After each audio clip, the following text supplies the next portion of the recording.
They say all is fair in love and war, but all is not fair. Why do the good die young? Why does evil prosper?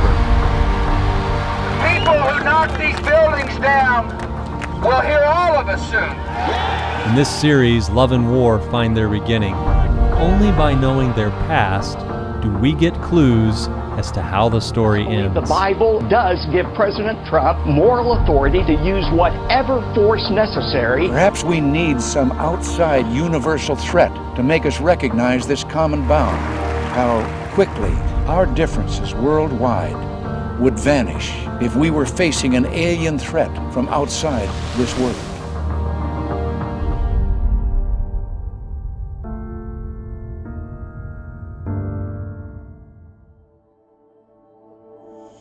When the mystery was revealed, no one knew how long it would be, and nighttime was falling on the world. After they left the garden, that first couple began to have children, but with greater access to the mind, Lucifer and the legions began disseminating their campaign to anyone who would listen.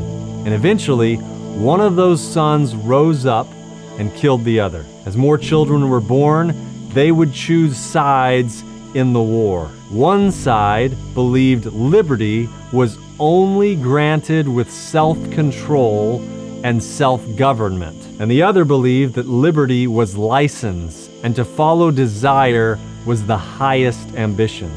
One lived to love others, and the other lived to love self.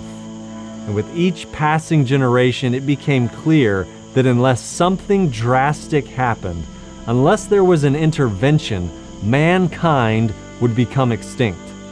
The Earth's ecosystems were collapsing, and it was hard to get anyone to see it. And with humanity's appetite unchecked, what would prevent us from eating the animal kingdom into extinction? With humans living nearly 1,000 years, there was little that they could not set their hearts and minds and appetites to. And the reason this sounds familiar is because we're witnessing similar scenes, and the creation is crying out, and it seems no one is listening.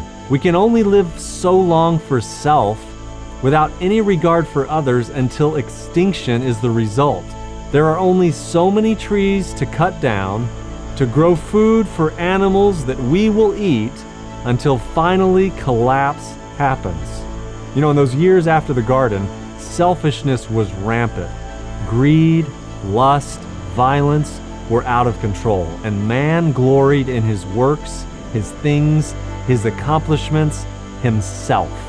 Violence increased daily, and selfishness became the norm, and anyone who even hinted at the covenant was hunted and destroyed if possible. Marriage was no longer sacred, and war was the norm. Few remembered how the war had even began in Janah. And more the legions convinced man that he was to become like the gods. There was no supreme God. All were gods accountable only to themselves. And the legions and guardians were only permitted to intervene in the affairs of mankind when asked. But in the midst of all this chaos, one man held on to hope.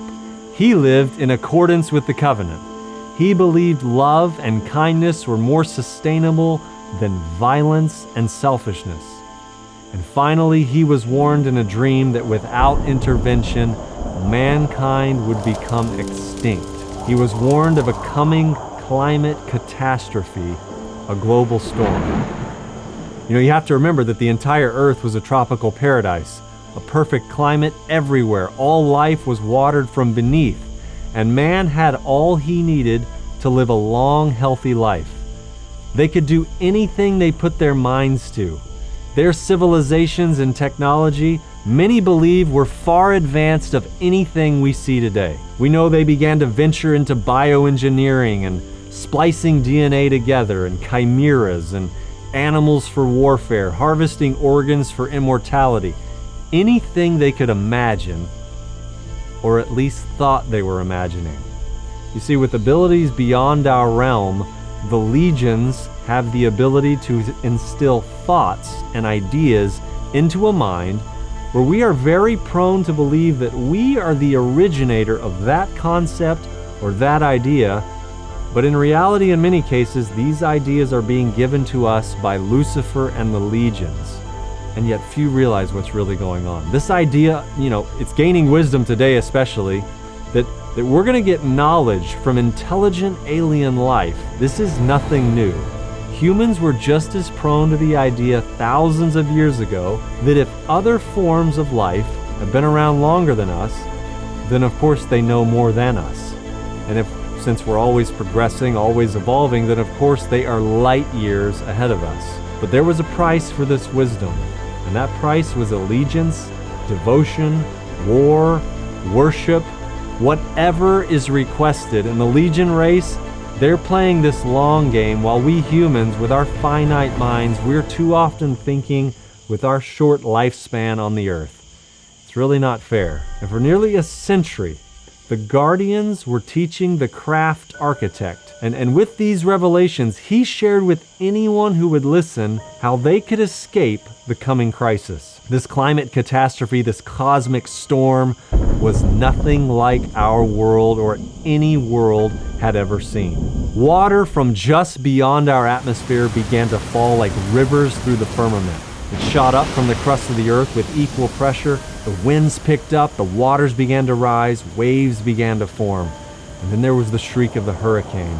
And men tied themselves to the largest animals, knowing that these animals will do whatever it takes to survive and find higher ground.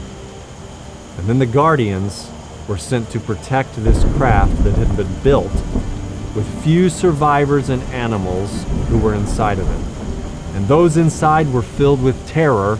All the realms watching this were in shock. Death was everywhere, and few really understood why this was happening. And there was only this small number of 8 humans saved from the destruction. But the promised one, who they'd looked to for thousands of years, this coming Savior who had the keys of life and death, he's not in this small family. So what was going on? Well, one of the sons of the chief builder, he'd not been the most supportive of the whole endeavor. And though he was saved physically from the storm, the desires of his heart were fanned by the whispers of Lucifer himself. And he kept having this thought that Jah and Michael were unfair.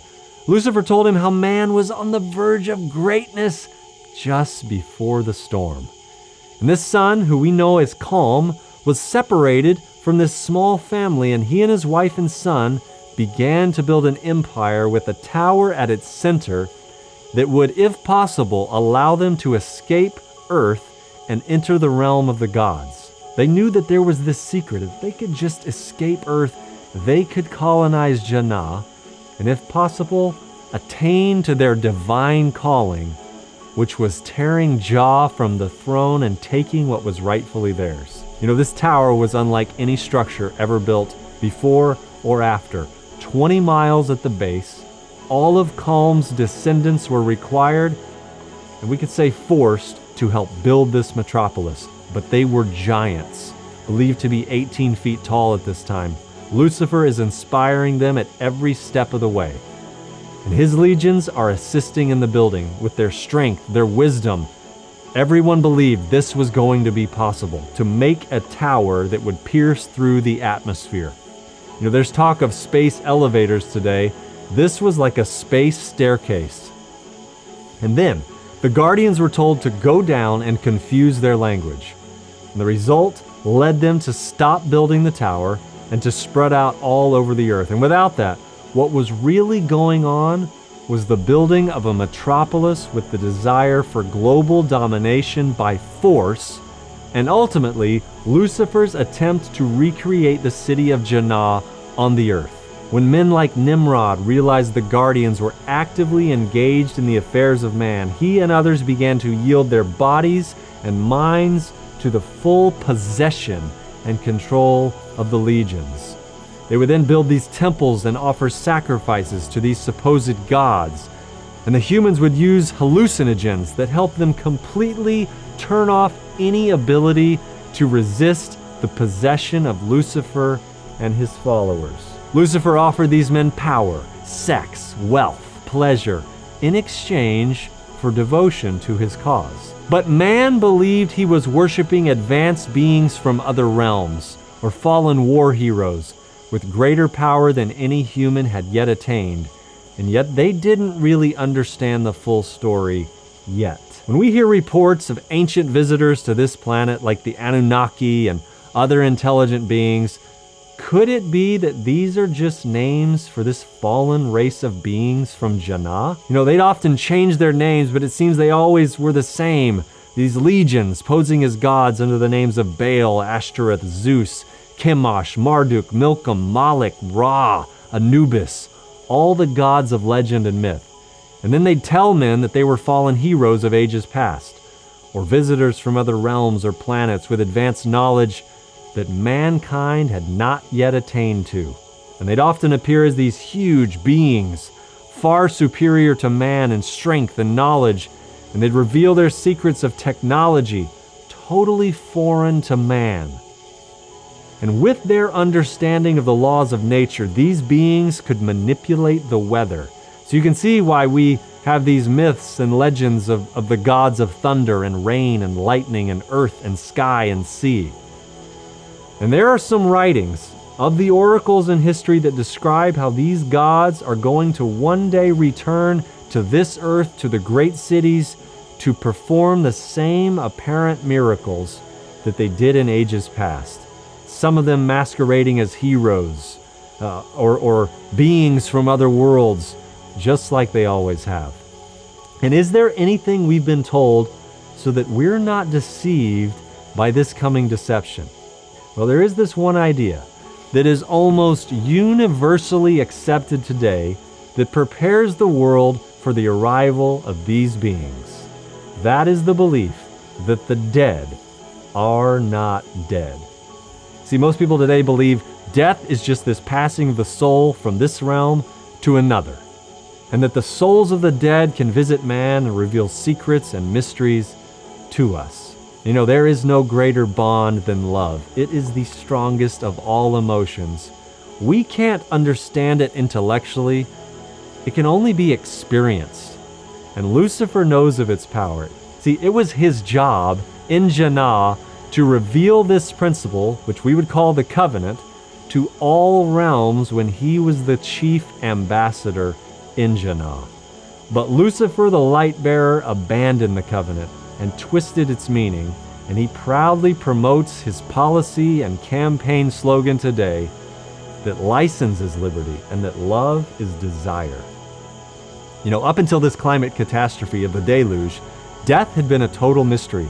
Most men believed that when you died, it was over. And some believed, well, I think there's hope, but they didn't really understand it.